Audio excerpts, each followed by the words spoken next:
یہ وقت قانون جو بنایا گیا تھا پارلیمنٹ کے دوارا اس پر روک لگا دی گئی ہے، کیا کہیں گے؟ دیکھیے، یہ پرسوں 17 تاریخ کو بدھ کے دن سپریم کورٹ کی جانب سے جو اعلان آیا، فیصلہ آیا ہے، جی یہ اصل میں فیصلہ ملا جلا ہے۔ اس میں کچھ فیصلے ایسے ہیں جس سے ہم لوگ اتفاق کرتے ہیں اور ہمیں اس سے فائدہ پہنچتا ہے، لیکن کچھ فیصلے ایسے بھی ہیں جو ابھی پورے طریقے سے ان پر لاگو نہیں کیے گئے۔ تو اس کے اندر جو خاص طور سے اوقاف کے بارے میں جو قانون کے اندر دے دیا گیا تھا کہ ضلع ادھیکاری کو پورا اختیار ہوگا کہ وہ کسی وقت کی پراپرٹی کے بارے میں کیا فیصلہ کر سکتا ہے، کیا نہیں کرے گا، وہ ضلع ادھیکاری کو دیا جا رہا تھا۔ یہ بالکل غلط تھا، کیونکہ اوقاف جو جائیدادیں ہوتی ہیں، جو لوگ واقف ہیں، جو وقف کرتے ہیں، وہ وقف اللہ کرتے ہیں اور وہ فور ایور کے لیے ہوتا ہے، وہ کسی ایک کے لیے نہیں ہوتا۔ تو جب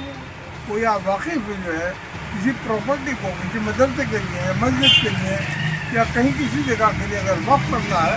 تو وقف اللہ کہلاتا ہے اور وہ وقف ہوتا ہے۔ اس کے اندر ضلع ادھیکاری کو یہ اختیار دینا کہ اس کو واقف کو مانے یا نہ مانے، میں سمجھتا ہوں بہت غلط تھا، لیکن سپریم کورٹ نے بھی اس کا فیصلہ دیا، وہ قابل تعریف ہے۔ اس کو انہوں نے روک لگائی اس پہ جو روک لگائی ہے وہ قابل تعریف ہے۔ ہم اس بات پہ ان کا شکر گزار ہیں کہ انہوں نے اس کو روک لگایا۔ لیکن اسی وقت کے معاملے کے اندر ایک مسئلہ یہ بھی ہے کہ اس کے وقت کی کونسل کے اندر جو ہے غیر مسلموں کو بھی نمائندگی دی جائے، ان کو بھی ممبر بنایا جائے۔ اس کے لیے اس میں انہوں نے جو اپنا اعلان کیا ہے اس میں 3 غیر مسلموں کو رکھنے کی اجازت دی گئی ہے۔ اس میں ہم لوگوں کا کہنا یہ ہمارا بلکہ مسلم پرسنل بورڈ ہو یا جمعیت علماء ہند جو اس سلسلے کے اندر کام کر رہی ہیں، برابر اس کے لیے آوازیں اٹھا رہی ہیں، ان کا کہنا یہ ہے کہ جس طرح سے کسی ہندو کونسل کے اندر کسی مسلمان کا دخل نہیں ہے، اس میں کسی بھی مندر میں یا کسی گرودوارے میں یا چرچ میں جو ان کی کونسلیں ہوتی ہیں اس میں کسی مسلمان کو ممبر نہیں بنایا جاتا۔ جب وہاں نہیں بنایا جاتا تو یہ مسلم وقف کونسل کے اندر غیر مسلموں کو جو نمائندگی دی جا رہی ہے، یہ کیوں دی جا رہی ہے؟ یہ بھی غلط ہے، اس کے خلاف آواز اٹھائی جا رہی ہے اور ہم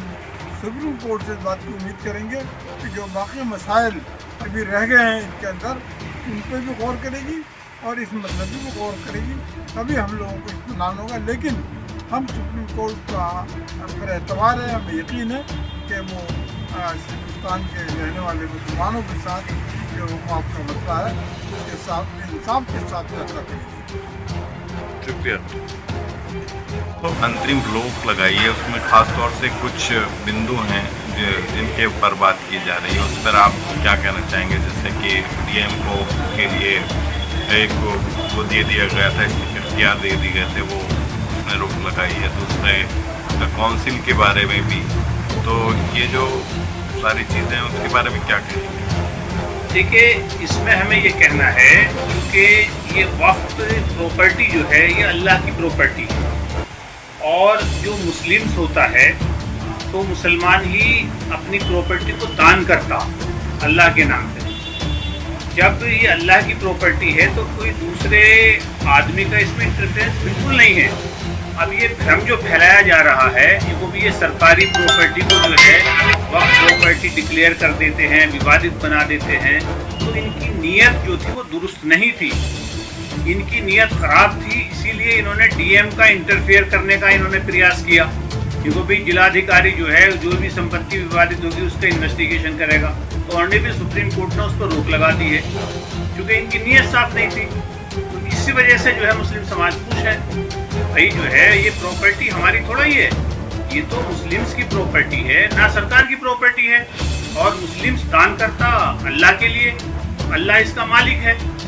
تو یہ جو کہتے ہیں وہ بھائی جو ہے یہ سرکاری پراپرٹی پہ قبضے کر رہے ہیں یا یہ کر رہے ہیں، ایکچولی بھارتیہ جنتا پارٹی کی جو موجودہ سرکار ہے اس کی نیت خراب تھی۔ وہ وقف پراپرٹی جو کتنے 1000 ایکرز ہے اس ہندوستان کے اندر، اس کو جو ہے کیپچر کرنا چاہتی تھی اور جو ہے اس کو فروخت کرنا چاہتی تھی، اس کو بیچنا چاہتی تھی۔ اور یہ ذمہ داری جو ہے یہ آنریبل سپریم کورٹ کی ہے، اس نے نبھائی۔ اچھا، جو ایک اور خاص بات ہے اس میں بندو میں کہ اس میں یہ بھی کہا ہے آدیش سپریم کورٹ نے کہ جو 5 سال پریکٹسنگ مسلم والا جو تھا انہوں نے بھی اس کو بھی منع کر دیا کہ ایسا کچھ نہیں ہے، جو مسلمان پریکٹسنگ کا پتہ کیسے لگائیں گے، وہ پریکٹسنگ مسلم ہے نہیں ہے، جو مسلم ہے وہ دان کر سکتا ہے، اس میں یہ کوئی کلوز نہیں ہے۔ یہی تو ان کی نیت خراب ہے، ان کا مقصد ہی یہ ہے کہ بھئی جو ہے ایسے جو ہے ان کو الجھاؤ جس سے کہ جو ہے یہ کوئی بھی جو ہے وقف پراپرٹی ووادت بن جائے۔ اب وقف پراپرٹی ہے، اس میں کچھ بھی الجھا دو اور وہ ووادت ہو گئی، اس کی انویسٹیگیشن ڈی ایم صاحب کریں گے، وہ نوڈل ادھیکاری ہوں گے، وہ اس کے وہ مالک بنا دیں گے، تو اسے خرد کرنے کا ان کا مقصد یہ ہے کہ کس طریقے سے جو ہے وقف بورڈ کی پراپرٹی کو جو ہے ہڑپ کیا جاتا ہے، جیسے کہ یہ ہندوستان کی دوسری پراپرٹی کو سیل کرتے چلے آئے۔ ان کی نیت یہی تھی،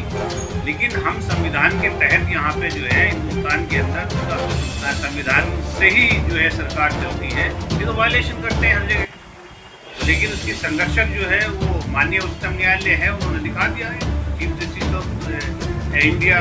بی آر گوائی صاحب نے بالکل جو ہے کلیئر کر دیا، بھائی ہم اس کے سنرکشک ہیں اور سمویدھان سے ہی سب کچھ چلے گا۔ نہیں دیکھ رہے ہو کتنی پرابلم آ رہی ہے، یہ سب کیا کر رہے ہیں۔